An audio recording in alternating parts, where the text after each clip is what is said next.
सोबोदेरो लॻ ॻोठ गहणो भागत जे रहवासी पीरसन मोहम्मद जुवाण मंगणेजो संदसि पुटु इमदाद ऐं भाइटियो नदीम मंगणेजो सां गॾु मीडिया वारनि अॻे एहतजाज कंदे ॿुधायो त मुंहिंजो नाफ़रमान पुटु अल्लाहदाद ऐं नुंहुं मसमात हुसना ख़ातून खे केतिरे अरसे खां जुदा आहिनि, जिन खां मूं केतिरो ई अरसो अॻु लातालगी ज़ाहिर करे छॾी आहे। ॻाल्हाइण ऐं अचणु वञण बि न आहे। उन बावजूद बि नाफ़रमान पुटु अल्लाहदाद मंगणेजो ऐं संदसि ज़ाल बिला जवाज़ मूंखे मुंहिंजी धीअ मसमात नजमा जे घर में दाख़िल थी धकाया आहिनि, जेका ॻोठु नौल खे भरिसां ॻोठु हाजी साबिल फ़क़ीर मंगणेजो में रहंदी आहे। इहा शरारत ॻोठ जे पासरनि रजा मंगणेजो करे रहियो आहे। पीरसन चयो त अगरि को बि जानी नुक़सानु थियो त हुन जो ज़िम्मेवार शरारत कंदड़ रजा मंगणेजो हूंदो।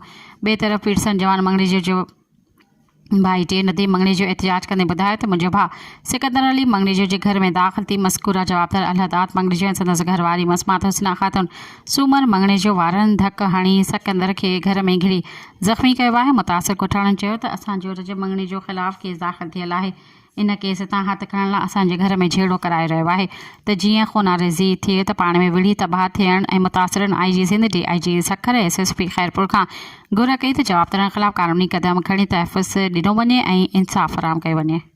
सब्सक्राइब कयो अवामी न्यूज़ HD खे ऐं ताज़ा तरीन ख़बरुनि लाइ ॾिसंदा रहो अवामी न्यूज़ HD।